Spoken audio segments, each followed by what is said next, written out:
할렐루야. 네. 오늘 말씀은 내 이름을 아시는 주님, 이런 제목으로 같이 은혜를 나누려고 합니다. 다른 말로 내 이름을 불러주시는 주님, 이런 뜻이 되겠습니다. 미혼 남녀가 소개팅을 하려고 만났습니다. 자기를 소개하는데 먼저 여자가 저의 이름은 호선입니다 그랬습니다. 남자가 성은 뭐죠? 하지만 성은 이씨예요. 이름이 이호선입니다. 그랬더만은 남자가 이제 자기를 소개했는데 저 이름은 철입니다 그랬으니까 아니 성은 뭐죠? 그러니까 전씨입니다. 전철입니다 그랬어요. 그랬더만은 소리가 확 웃는 거예요. 왜 웃는지 모르십니까? 예, 이호선 전철이 되었습니다. 그래서 이 두 사람이 그 순간 이름으로서 천생연분인 걸 알아가지고 데이트를 시작하는데 데이트 할 때마다 2호선 전철을 타고 다닐 거예요. 결혼하고 난 뒤에도 2호선 전철이 있는 잠실에 집을 얻어서 행복하게 산다고 합니다. 예, 한국을 안 가보신 분은 2호선 전철이 뭔지를 모르셔서 웃지 않거나 아니면 마음에 상처가 많아서 웃지 않거나 아니면 저에게 감정이 많아서 웃지 않거나 둘 중에 하나인데 웃어본 법이 옵니다. 예, 이름은 소중합니다. 이름은 단순히 무엇을 부르는 어떤 호칭이기 전에 그 이름 속에는 사람의 인격과 상과 전 존재를 함축한 중요한 의미를 가지고 있습니다. 그래서 옛말에 호랑이는 죽어서 가죽을 남기고 사람은 죽어서 돈을 남기는 게 아니네요. 예, 이름을 남긴다라고 이야기를 합니다. 예, 그만큼 이름은 사람에게 중요합니다.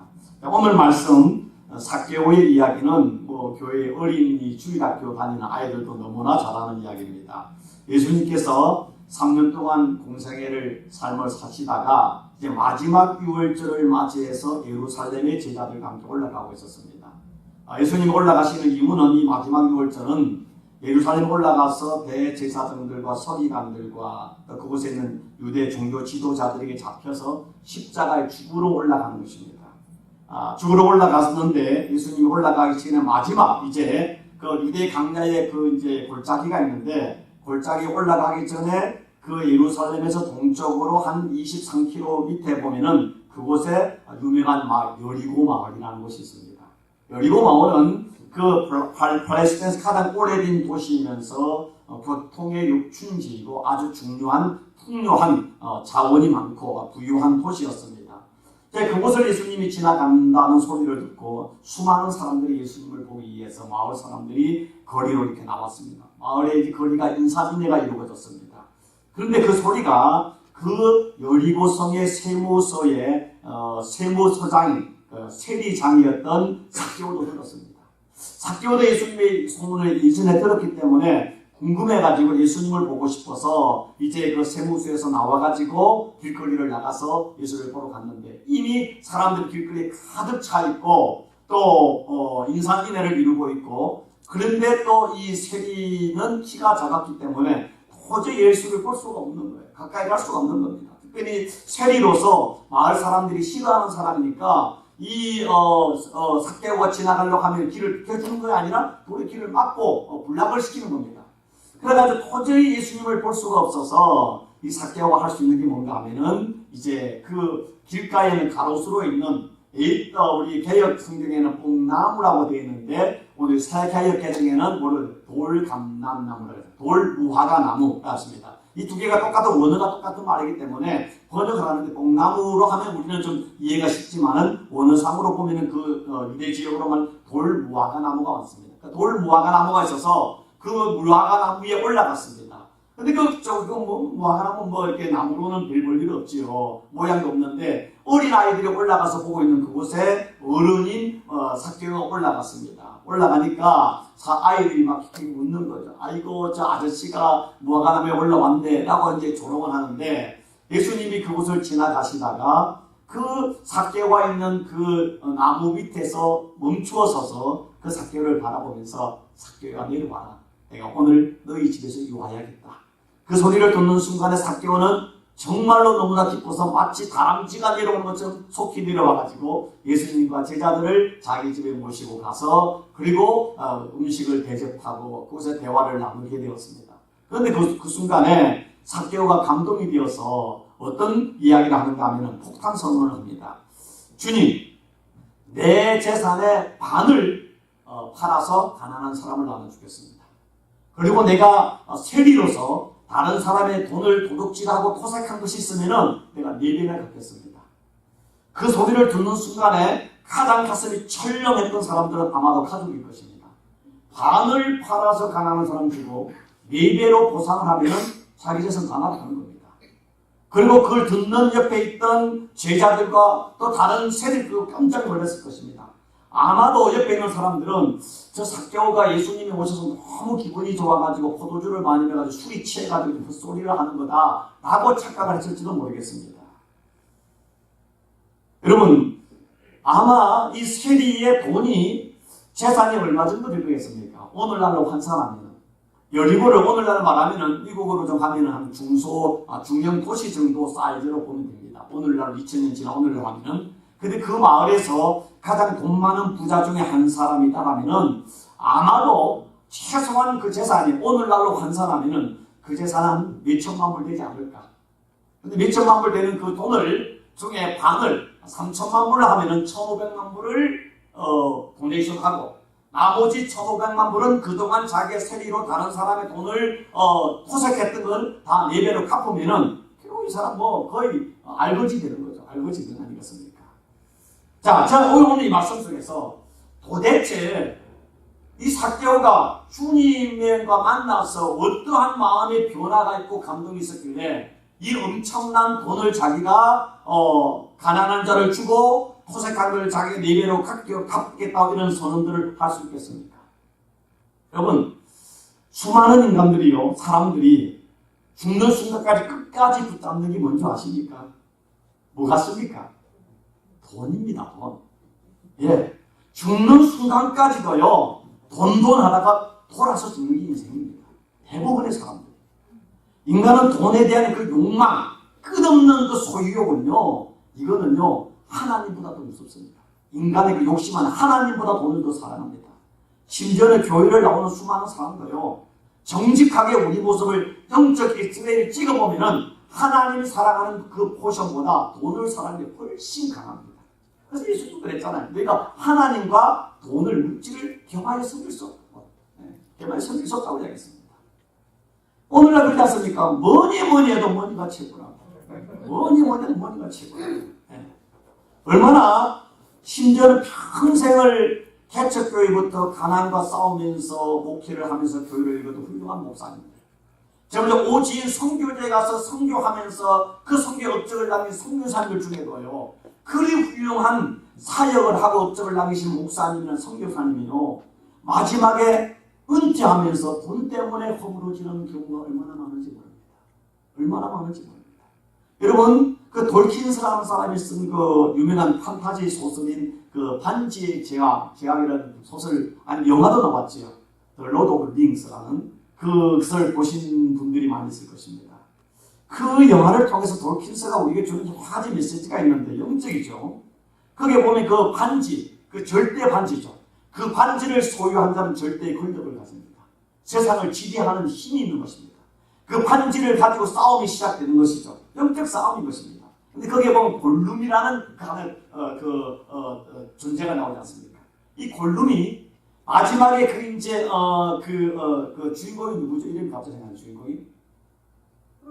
프로도가 이제 이제 그걸 갖다 마지막에 그 이제 용암이 들끓는 그곳에 갖다 버리러 갔는데 그까지 골룸이 따라와가지고 떨어지는 반지를 줍기 위해서 위에서 낭떠러지에서 그걸 잡으러 내려가면서 그걸 잡으면서 그 안에 그 용암 속에 녹아 들어가는 게 나옵니다. 여러분, 그게 상당히 강렬한 인생이 뭔가 하면 인생은 마지막 그 죽음의 순간까지 그 반지, 절대 권력, 그걸 가지면 모든 걸 소유하는 그것을 위해서 목숨을 거는 것이 인생이다. 그게 바로 인간의 죄라는 것을 우리에게 아주 시사해주고 있는 것이죠. 우리는 그렇습니다. 돈의 목숨을 겁니다. 어떤 세상의 권력의 목숨을 걸고 있습니다. 지금 이 삭개오도요, 자기의 양심과 신앙과 동족과 하나님까지 보려면서 돈을 벌기 위해서 목숨을 걸고 왔는데, 그래서 세리장까지 되었는데, 예수님을 만나나 몇 시간 만에 그 모든 걸 포기하고 있습니다. 저는 이 말씀을 보면서 도대체 그러니까 어떤 감동이 있었기 때문에 그 인생이 뒤바뀌면서 드라마틱한 변화와 결단이 일어날 수 있었을까? 그 자기의 상대보다 귀했던 그 돈을 휴지 조각 버리듯이 버리면서 주님 앞에 구원을 받을 수 있는 사람이 될 수 있었을까? 저는 질문을 하게 되고 의문을 가지게 됩니다. 목사하고 제가 평생을 살아봤지만은 제가 주님 앞에 이런 결단을 해봤을까? 이렇게 하나님 앞에 내 삶의 변화가 일어났는가? 우리 다시 한번 돌아보는 것이죠. 오늘 이 말씀 속에 제자들과 무리들이 세 번은 놀랐을 것입니다. 첫 번째는 주님이 그 열무로 들어간 수많은 사람들 중에 그 삭개오의 집에 들어가는 것을 놀랄 것입니다. 왜 그 많은 사람들 중에 삭개오의 집에 들어갔을까? 또 두 번째는 삭개오가 주님 앞에서 자기 재산의 반을 가난한 자를 나눠주고 남을 속인 것을 4배로 갚겠다고 할 때 또 깜짝 놀랐을 것입니다. 두 사람 미쳤나? 술 취했나? 어떻게 그렇게 할 수 있어? 하고 제자들도 놀랐을 것입니다. 세 번째는 그렇게 한 그 삭개오를 향해 주님께서 오늘 구원이 이 집에 이르렀다. 이 삭개오도 하나님 아브라함의 자손이다. 하나님의 백성이라고 선포했을 때 그것에 모든 사람이 깜짝 놀랐을 것입니다. 그렇지 않겠습니까? 자, 오늘 이 말씀을 보면서 첫 번째, 왜 이런 변화들이 가능할 수 있었을까? 첫 번째는 저는 삭개오를 조명합니다. 삭개오 안에 갈망이 있었습니다. 여러분, 삭개오의 이름의 뜻이 뭔지 아십니까? 삭개오 이름의 뜻이요? 삭개오는 순수하다. 순수한 자라는 뜻입니다. 다시 말해서 그의 부모가 삭개오가 아들이 태어났을 때 이름을 지을 때 특별히 이 유대라든가 유대 사회라든가 한국의 공통적인 문화는 이름이 중요하지 않습니까? 이름을 그 부모들이 아니면 장명가에게 돈을 주고서 이름을 좋은 이름을 지으려고 합니다. 이 유대도 그렇습니다. 그럼 이 부모들이 이 아들이 태어났을 때 왜 삭개오 순수하다. 순수한 사람이 되어라. 하나님 앞에 순수하고 모든 사람 앞에 순수한 그런 정말로 순결한 사람이 되라는 의미로 이름을 지어줬습니다. 그러나 그는 지금 어떻습니까? 순수한가로는 완전히 다른 타락한 사람 아니겠습니까?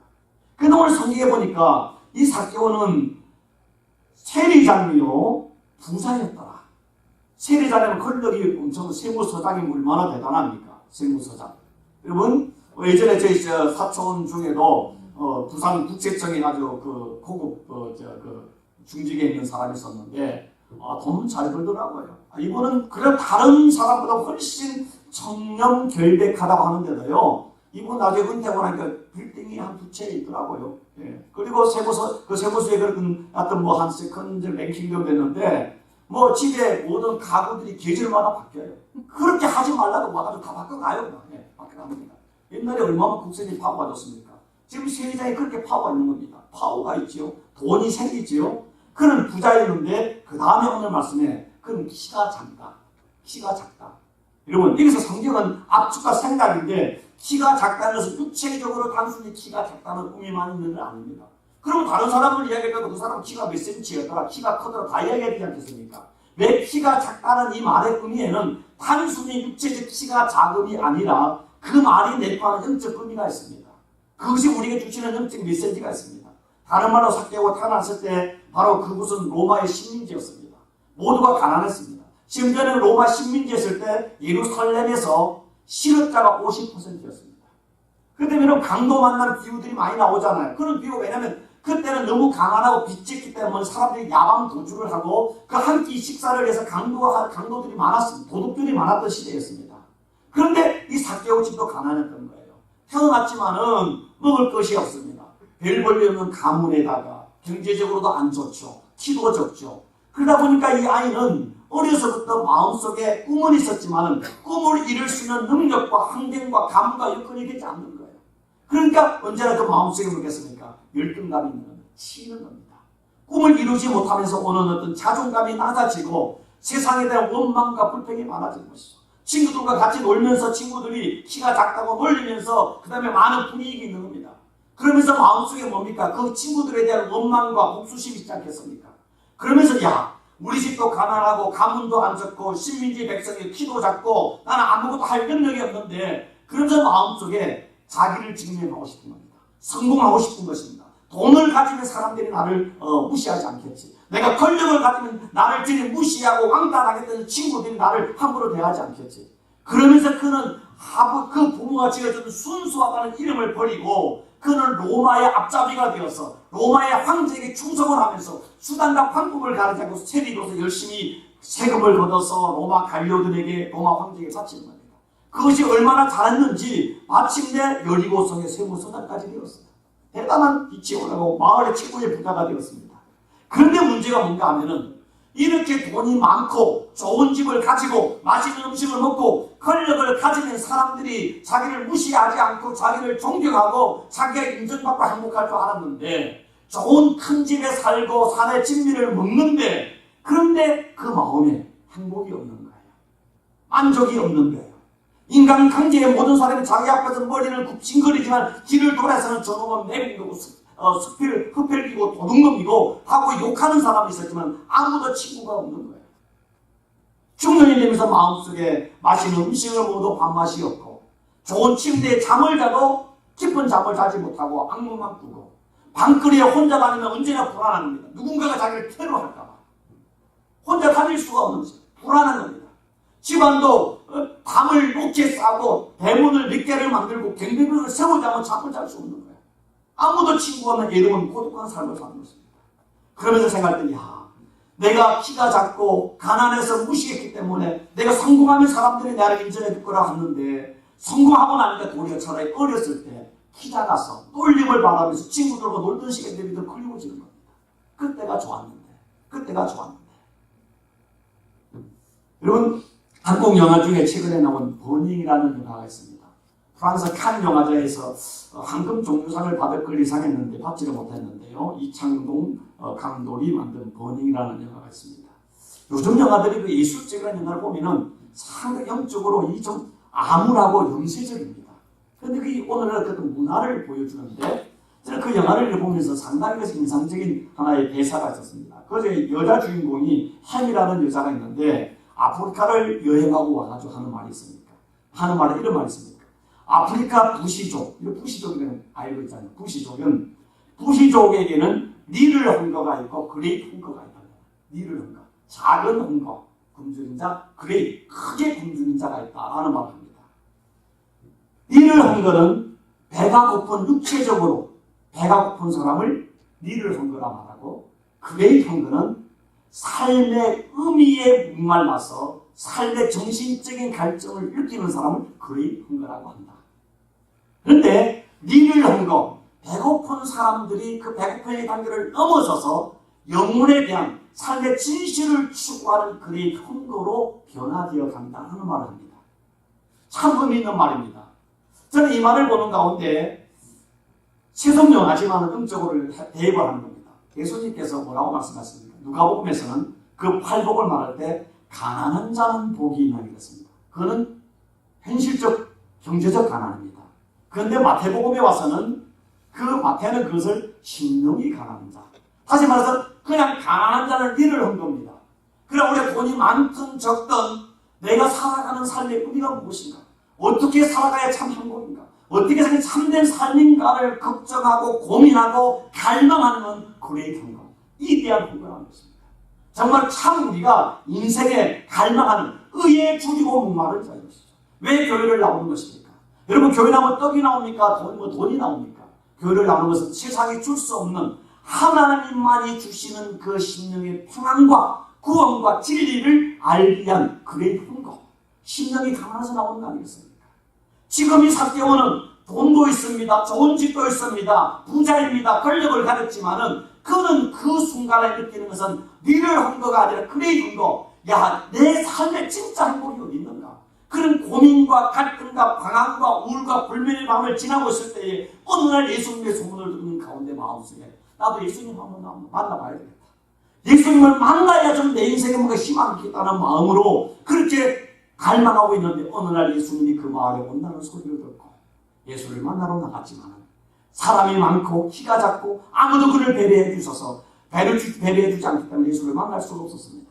그 절체절명의 순간에 그는 자기의 자존심을, 자기의 나이를, 자기의 지위를, 자기의 권력을 다 내려놓고 예수님 한번 보고 싶어서 뽕나무에 돌 모아가며 올라가는 것입니다.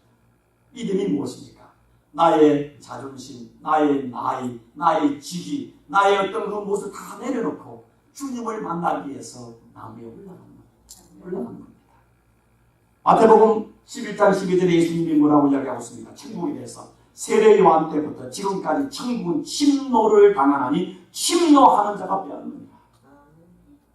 여러분, 많은 사람이 예수를 만나러 나왔지만은 어린 아이들은 호기심의 나무로 올라갔지만은 어른들 중에 그 자기 자존심을, 나이를, 자기 계급을 내려놓고 예수님 한번 보고 싶어서 뽕나무에 올라간 사람은 삭개오 혼자였어요. 주님은 아닙니다. 네가 그렇게 나를 만나기를 원하느냐? 네가 그렇게 나를 천국에 대한 그런 갈망이 있느냐? 그 천국을 침노 빼앗기 위해서 그 자기 생명을 드리는 전투하는 사람처럼 그렇게 하는 그 갈망을 주께서 보시고 주께서 그를 만나잖아요. 중국의 주역에 이런 말이 있습니다. 궁죽변, 긍죽변, 변죽통, 통죽구라는 말이 있습니다.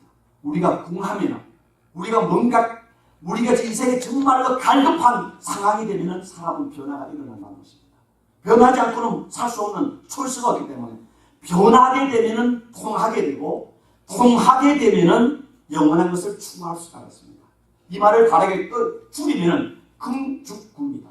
우리가요 갈급할 때, 가난할 때 진리와 통할 수 있는 것입니다. 우리 마음이 나는 이 정도면 됐어? 나는 이 정도면 어려워? 나는 이 정도면 살만해? 라고 하는 자기 삶에 대한 가난한 심령이 없으면요 하나님 은혜를 사모하지 않습니다. 교회를 나오다 형식적으로 바뀌는 것입니다. 지금 이 삭개오처럼 내가 주님을 만나지 않으면 잠을 잘 수가 없어. 주님을 만나지 아니하면 내 삶이 내가 죽을 것 같아. 라는 마음으로 공감에 올라갈 때에 그때에 사람들은 조롱하고 비웃고 끼낄거리지만은 그러나 주님은 어떻게 하셨습니까? 주님께서는 그 수많은 사람과 함께 지나가다가 많은 사람들이 그 어린아이들이 그 뽕나무에 다 올라가 있었지만 주님은 지나가시다가 삭개오가 있는 그 돌무화관 앞에 와서 멈추셔서 그리고 그 많은 아이들 중에도 그 삭개오를 바라보고 계십니다. 삭개오를 유심히 쳐다보고 있는 것입니다. 삭개오가 주님을 만나러 나온 겁니까? 주님이 삭개오를 만나기 위해서 여리고성에 온 겁니까? 물론 삭개오가 자기가 그 설무수에서 그 뽕나무까지 올라갔죠. 그러나 주님은 그 삭개오를 만나기 위해서 하늘의 보좌에서 인간으로 이 땅에 오셨고 갈릴리에서 걸어서서 여리고까지 오셔서 그 여리고의 수많은 사람 중에 그 삭개오를 만나기 위해서 길거리를 가시다가 그 삭개오를 보시고 그 자리에 멈추셨습니다. 예수님께서 예루살렘에서 갈릴리로 가실 때에 원래 갈 때 바닷가로 가거나 요단 동편으로 건너가는데 그날따라 예수님은 제자들에게 사마리아를 지나가십니다. 제자들이 이야기합니다. 선생님, 사마리아는 부정한 곳입니다. 그것으로 우리는 지나가지 않습니다. 아니야, 오늘 내가 지나가야 되겠다. 왜 그랬습니까? 예수님은 사마리아 수가성 그 야곱의 우물에서 그 상처받은 절망하는 주님을 만나야만 소망을 가질 수 있는 그 여인을 만나기 위해서 일부러 그곳에 가셨고 그곳에서 사마리아 그 야곱의 우물에서 그 여인이 오기를 기다렸던 것입니다. 오늘 인간적으로 여러분이 이 자리에 온 것 같지만 여러분이 온 것이 아니라 하나님께서 여러분의 은혜를 주시기 위해서 여러분을 이곳에 인도하셨고 하나님이 이 자리에 오신 것입니다. 이 자리에 오신 것입니다. 수많은 사람은 그 삭개오를 바라보면서 아이고 저 죄인, 저 흑결비, 저 도둑놈, 저 삭군, 저 매국노 하면서 아주 분노와 경멸하는 아주 비웃는 눈으로 그를 쳐다보고 있었는데 예수님께서는 어떤 눈으로 그를 바라봤을까요? 저는 상상을 해보는 것입니다. 마치 여러분이 아이가 태어났을 때에 그 아이를 가슴에 안고 그 아이에게 젖을 먹이는 엄마가 그 아이의 눈을 맞추면서 까꿍하지 않습니까? 까꿍. 그때 그 어머니 눈빛은요 세상 그 무엇으로도 표현할 수 없는 사랑의 눈빛 아닙니까? 행복의 눈빛 아닙니까? 저는 주님께서 바로 그 삭개오를 바라볼 때에 하나님 아버지의 그 사랑과 긍휼과 자비와 불쌍히는 그 눈빛으로 그 삭개오를 바라봤을 것입니다. 그 순간에 삭개오가 눈이 마주치는 순간에 삭개오는 심장이 멈추지는 같은 뭔가 충격들을 느꼈을 것입니다. 그럼 성경에 보면은요 예수님을 고발해서 올무에 씌우기 위해서 희생양으로 가늠하다 자 현장에 잡힌 여자를 데려왔습니다. 데려왔을 때 수많은 사람들은 그 여자 옷이 찢기고 또 그의 은밀한 부분이 밖으로 노출되고 상처가 났고 마치 어미새를 잃은 새처럼 벌벌 떨고 있는 그 여자 앞에 돌을 들고서 이글거리는 분노로 그 여자를 바라보는 사람, 어떤 남자들은 흥탕한 눈빛으로 그를 바라보고 있는 그곳에서 예수님께서는 그 여인을 바라볼 때 그 여인의 아픔과 눈물을 보시고 불쌍히 여기는 마음으로 긍휼히 여기는 눈빛으로 그를 바라보지 않았겠습니까? 주님께서 삭개오를 그 아픔과 눈물과 갈망을 보시고 그를 사랑의 눈으로 쳐다보고 이 말씀을 준비하는데 저는 복음서가 제가 좋아하는 복음서가 하나인데요. 여러분도 좋아하시죠? 주만 바라볼지라. 그 가사가 생각났습니다. 너의 모든 것 창조하신 우리 주님이 너를 자녀 삼았네. 그 다음에 뭡니까?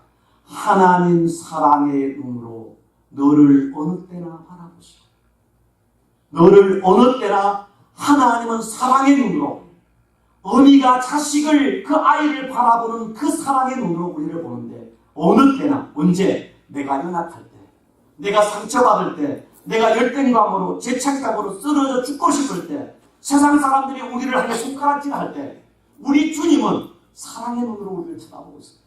쳐다보고 있습니다. 하나님의 인자한 기로서 언제나 너에게 귀 기울이시니 우리가 그렇게 귀를 기울이십니다. 귀를 기울이십니다. 주님께서 삭개오를 쳐다보고 난 뒤에 그 다음에 하신 말씀이 있습니다. 삭개오야, 삭개오야, 내려오라. 삭개오는 꿈에도 예수님이 그 길을 지나가다가 삭개오를 쳐다볼 거라고 생각도 못했을 것입니다.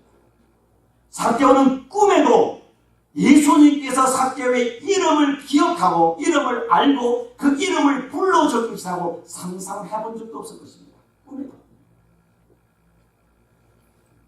그런데 예수님께서 그 삭개오의 이름을 알고 그 이름을 불렀습니다.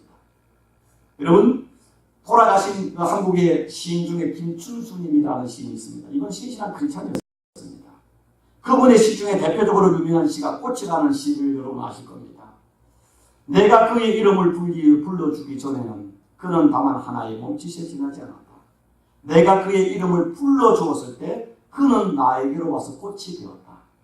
한국 고등학교 국어책에도 나오는 유명한 시입니다. 그래서 내가 누구일까? 오늘 많은 문학가들은 나름대로 여러 가지 이야기하지만요.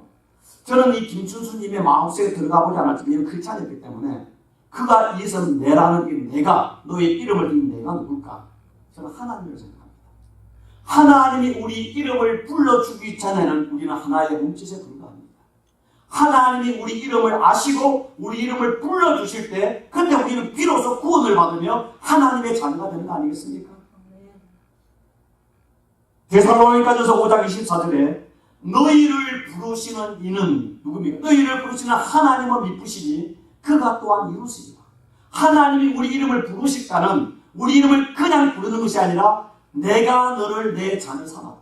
내가 너의 인생과 동행할 것이다. 내가 너 인생을 책임질 것이다. 내가 너와 함께 함으로 너를 천국까지 인도해 주시고 책임져 주겠다는 하나님의 약속서는 것입니다. 우리는 그냥 사람의 이름을 또 우리가 필요하기 때문에 부를지 모르지만 하나님이 부르시다 삭개오야 부를 때 그의 이름을 아실 때 이미 하나님은 예정하시고 그를 구원하시고 그에게 복 주시기를 원하셔서 그 열고생에 들어가시고 그를 쳐다보시고 그 이름을 부르시는 것입니다. 하나님께서 떨기나무 속에서 그 호렙산에서 그 모세를 오게 하면서 모세야 모세야 부르셨습니다. 실루의 성막에서 어린 사무엘이 갈 때 하나님께서 그를 부르기 위해서 그를 부를 때 사무엘아 사무엘아 불렀습니다. 하나님은 우리 이름을 부르십니다. 우리를 기억하시고 우리를 책임지시고 우리를 구원하시는 것입니다. 여러분 누군가가 우리 이름을 기억해 주는 것도 얼마나 좋습니까? 만약에 대통령이 여러분의 이름을 기억한다. 왕이 여러분의 이름을 기억하고 불러준다. 엄청난 영광이죠. 근데 만왕의 왕이신 하나님이 내 이름을 아시고 나 이름을 불러주신다. 이것만큼 엄청난 빽이 어디 있습니까? 이만큼 엄청난 우리에게 소망과 기쁨과 능력이 어디 있겠습니까? 어디 있겠습니까? 저는 삭개오가 그의 재산을 반을 드리게 가난한 자를 주겠습니다. 4배로 그 갚아주겠습니다. 그 감동이 어디서 나왔을까? 물론 들어가서 같이 식사를 예수님과 말씀할 때 어떤 감동이 있었겠지만 이미 그가 옥나무에 있을 때 자기를 바라보는 눈빛과 자기 이름을 부를 때 그 마음에 심장이 터질 듯한 예수님이 내 이름을 불러줘. 그 순간에 그 오는 감동, 그것이 그 인생을 바꿨다고 생각합니다. 여러분 지난 10일날 북미회담이 있지 않았습니까? 도널드 트럼프 대통령과 김정은 북한 지도자가 했는데 그 결과에 대해서는 언론마다 좀 다르게 이야기합니다. 우리는 그저 기도할 것은 그 자리에 후속 조치가 잘 되어지기 위해서 하나님께서 역사하기를 기도해야 되는 것입니다. 여러분 보기는 다를 수 있지만 하나님 하셔야 되는 것입니다. 그런데 그래서 트럼프 대통령이 한 말 중에 이 사람 좀 과장되고 헛소리도 좀 많이 하지만은 좀 인상적인 말이 뭐냐면은 만나기 전에 이런 말이 하십니까? 김정은과 만나서 1분이면 알 수 있다고 말했어요. 1분이면 알 수 있다. 저는 그 말은 상당히 인상적인 말입니다. 이 사람은 사업가로 원래서부터 수많은 사람을 만나고 수많은 사업에 길을 했고 그 마음을 파악하는 사람이기 때문에 아주 그 본능, 동물적인 본능이 있지 않습니까? 그런데 그 말이 뭔가면요. 사람이요. 처음에 만났을 때 눈빛과 서로의 말 몇 마디 주고받으면 이미 그 순간에 그 사람에 대한 파악이 5, 60% 끝나는 겁니다. 그렇지 않습니까? 인간은 영물이거든요. 그러니까 지금 이 삭개오가 그 자기를 바라보는 예수님의 눈빛, 그 예수님께 자기를 부르는 삭개오야 내려와라. 내가 오늘 내 집 유하겠다 그 말하는 순간에 이미 그 말 뒤에 있는 그 감정과 톤을 통해 가지고 예수님이 자기를 얼마나 사랑하시고 자기를 이해하시고 자기를 불쌍히 여기는지 이미 알았던 것입니다. 그의 삶을 변화시키는 것이죠. 오늘 성경에는 삭개오야라고 하는데 과연 예수님이 이렇게 불렀을까라고 저는 생각해 봅니다. 물론 이제 서구에는 이 1인 정치가 없기 때문에 그럴 수가 있는데 블레스요. 예. 그런데 이게 한국말로 하면은 어떻게 할까? 삭개오의 나이가 몇 살 정도 되겠습니까? 예수님은 30대 전후, 30살 전후였고 삭개오는 나이가 아마도 그때 세무서장 정도면 40대 전후에서 90대, 50 정도 되지 않았을까? 그럼 아무래도 예수님께서 하나님 아들이지만 예수님 때 사시면서요 사람으로서 예의와 범절과 분별하시던 분입니다. 자기가 나이 많은 사람을 그냥 이름을 불렀을까? 한국말로 하면은 삭개오 씨 아니면 삭개오 선생님, 영어로 말하면 미스터 삭개오 아니면 디어 삭개오 이렇게 하지 않았을까? 삭개오 씨, 삭개오 선생님 내려오십시오. 내가 오늘 당신의 집에 가서 당신과 함께 유하여야겠습니다. 불렀습니다. 요한복음 10장 3절에 주님이 이렇게 말하고 있습니다. 문지기는 그를 위하여 문을 열고 양은 그 목자의 음성을 듣나니 그가 목자가 자기 양의 이름을 각각 불러 인도하여 내는다. 하나님은요 우리 이름을 부른다는 것은 내가 내 양이다, 내가 내 생명이다, 내가 내 구원자이다 라는 것을 말하는 것입니다. 여러분 이 젊은 아이들은 슈퍼스타 연예인들을 좋아합니다. 열광합니다. 우리가 도저히 이해할 수 없을 만큼 열광을 하는데 우리가 볼 때 우리가 하나님께 열광하는 것이 한 20배는 열광하는 것 같아요. 근데 그 열광 중에 최대 강도가 셌던 게 뭐냐면 2004년 배용주 씨가 일본 도쿄 나리타 공항에 내렸습니다. 겨울연가로 인기를 끈 지 한참 지났습니다. 일본의 중년 아줌마 부대들이 몇 명이 왔는가 하면 그 나리타 공항에 아침에 내리는데 밤새 그 전날 와가지고 6,000명이 그 자리를 진을 쳐가지고 나리타 공항에 마비 상태가 일어났습니다. 배용준 씨가 그 신변에 이어 혹시 문제가 생길까봐 경비 세큐리티 하는 카드가 몇 명이 도면 250명이 도면됐습니다. 내리니까 이 아줌마들이 용사마 이쪽 좀 봐주세요 하면서 소리를 사방에 지릅니다. 그래 용사마 지나가다가 이쪽에 수백 명, 수천 명이 있지 않습니까? 그 눈빛만 하면 자기를 이렇게 전체를 하는데 다 아무렇지는 거예요. 아무렇지는 거예요. 만약에 그 순간에 용사마가 와가지고 누군가의 손을 잡고 인사를 했다, 악수를 했다, 그 사람에게는 가문의 영광이에요. 만약에 그 사람이 이름을 불러줬다, 아마도 기절했을 것입니다. So what? 그저 겨울 연가라는 그걸 통해서 뭔가 세상에 결국 뭡니까? 일본이 그렇게 부자지만 그 여자들이 얼마나 남편의 사랑을 못 받고 갈망했으면 그것에 나오는 그 어떤 주인공에게 자기 사랑을 다 쏟고 그를 사모하면서 다른 말로 일본이 불쌍한 겁니다. 여자들이 불쌍한 거예요. 남자들이 사랑하지 못한 거예요. 만족하지 못한 거예요.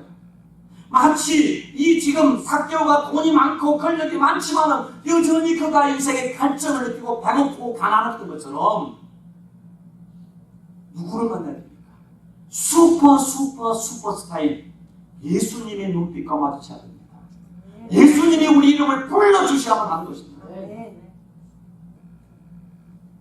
중동에 선교사였던 로렌드 알렌이라는 우리 선교사가 있었습니다.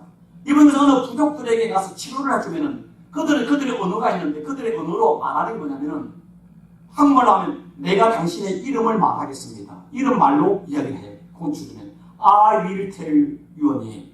내가 너 이름을 부르겠다. 근데 이 말이 무슨 뜻이가 봤더만은 그 부족에게는 최고로 은혜를 받았을 때 최고로 감사하는 말이 말입니다. 당신의 이름을 불러주겠습니다.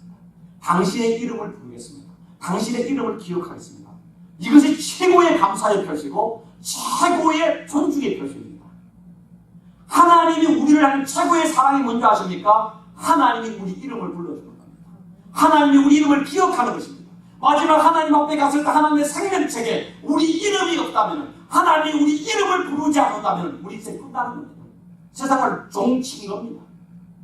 세상에서 우리가 가난하게 살고 비천하게 살았지만 마지막 주님에 갔을 때 주님의 생명책에 우리 이름을 보시고 박종식가 우리 이름을 불러주신다면 우리 인생은요 쨍하고 해뜰 날이 시작되는 거 아니겠습니까? 세상에서도요 존경하지 않고 미워하는 사람은요 이름 안 부릅니다.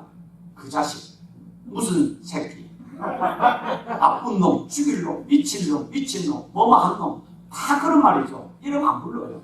삭개오는 지금까지 자기 이름이 있었지만 마을 사람들은 그 사람 이름 안 부릅니다. 왜? 순수한 자도 아닌 나쁜 놈인데 누가 삭개오를 이름 부릅니까? 순수한 선생님, 순수한 사람 누가 부르겠습니까? 다 하면은 흡혈귀, 도둑놈, 뭐 무슨 놈, 약간 뭐 같은 이름을 다 썼을 거라고요. 다 썼을 거라고요. 그런데 예수님께서는 그 아버지가 불렀던, 엄마가 불렀던 그 이름을 너는 순수한 자다. 너는 내 안에서 순수한 사람이 될 수 있어. 하고 그 이름을 불러주시는 것입니다. 나다나엘이 빌립에 데려왔을 때에 예수님께서 보면서 야 이스라엘 사람 중에 저 사람만큼 참 간사함이 없는 이스라엘 사람이 없다. 나다나엘이 깜짝 놀라가지고 선생님 나를 아십니까? 그렇게 예수님께 말하기를 네가 무화과 나무 아래에 있을 때 내가 너를 보았노라.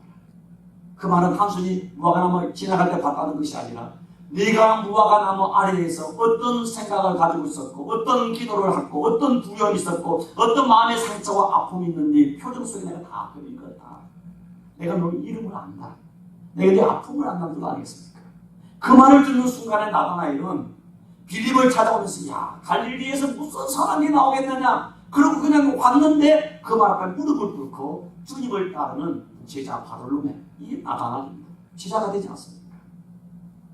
여러분 세상 사람들이 우리 이름을 기억해줘도 얼마나 좋습니까? 하나님은요 지금도 하나님 보좌 우편에서 날마다 우리 이름을 부르시면서 하나님께 기도하고 있습니다. 하나님께 기도하고 있습니다. 세상 사람들이 여러분이 잘못하고 실수할 때 아주 눈을 찢어진 눈으로 여러분을 갱글한 눈으로 쳐다볼 때에 하나님은 우리 하늘에서 우리를 사랑스러운 눈으로 쳐다보고 계십니다. 여러분 이 눈을 불러주십니다. 우리가 아직 연약할 때에 기약대로 그리스도께서 경건하지 않는 우리를 위하여 죽으셨습니다. 우리가 아직 죄인이었을 때에 그리스도께서 우리를 위하여 죽으심으로 하나님이 우리를 얼마나 사랑하시는지 그 하나님의 사랑을 우리에게 보여주셨습니다. 사랑하는 성도 여러분, 삭개오는 2000년 전 열리고의 사람이 아니라 오늘 저와 여러분입니다. 우리는 순수하게 살고 싶고 착하게 살고 싶고 믿음으로 살기를 원했지만 우리의 믿음이 부족하고 약해서 열등감 때문에 상처 때문에 세상을 살아가고 양심을 속이고 말씀을 속이고 자신을 속이면서 삭개오처럼 세상에 삶을 살았습니다. 그런데 주님은 우리를 찾아오셨고 사랑의 눈으로 우리를 바라보시면서 우리 이름을 부르면서 내가 네 마음 알아. 내가 네 연약함 알아. 이제 내가 너와 함께 할 거다. 오늘 내가 너에게 구원을 주노라. 너는 하나님의 자손이라고 우리를 회복해 주시고 있습니다. 삭개오처럼 뽕나무에 올라가면서 주님을 만나는 그레이트 헝거, 영적인 갈망이 있기를 주님으로 축복합니다. 삭개오처럼 첫사랑의 열정을 회복해서 주의 음성을 들으며 주님과 함께 만찬을 하는 동행하는 거룩한 성도의 삶이 저와 여러분의 삶이 되기를 주의 이름으로 축복합니다. 아멘. 기도하겠습니다. 좋으신 하나님 감사합니다. 삭개오와 같은 도적이고 사기꾼이고 거짓말장이고 욕심과 세상의 정욕에 사로잡힌 우리를 주님은 찾아오셨고 사랑의 눈으로 바라보시고 우리 이름을 부르시고 우리를 구원해 주시고 우리 이름을 회복해 주셨습니다.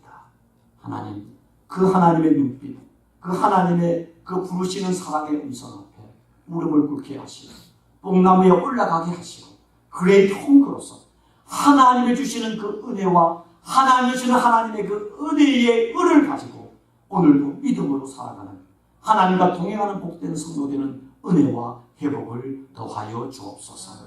예수 그리스도 이름으로 기도하옵나이다. 아멘.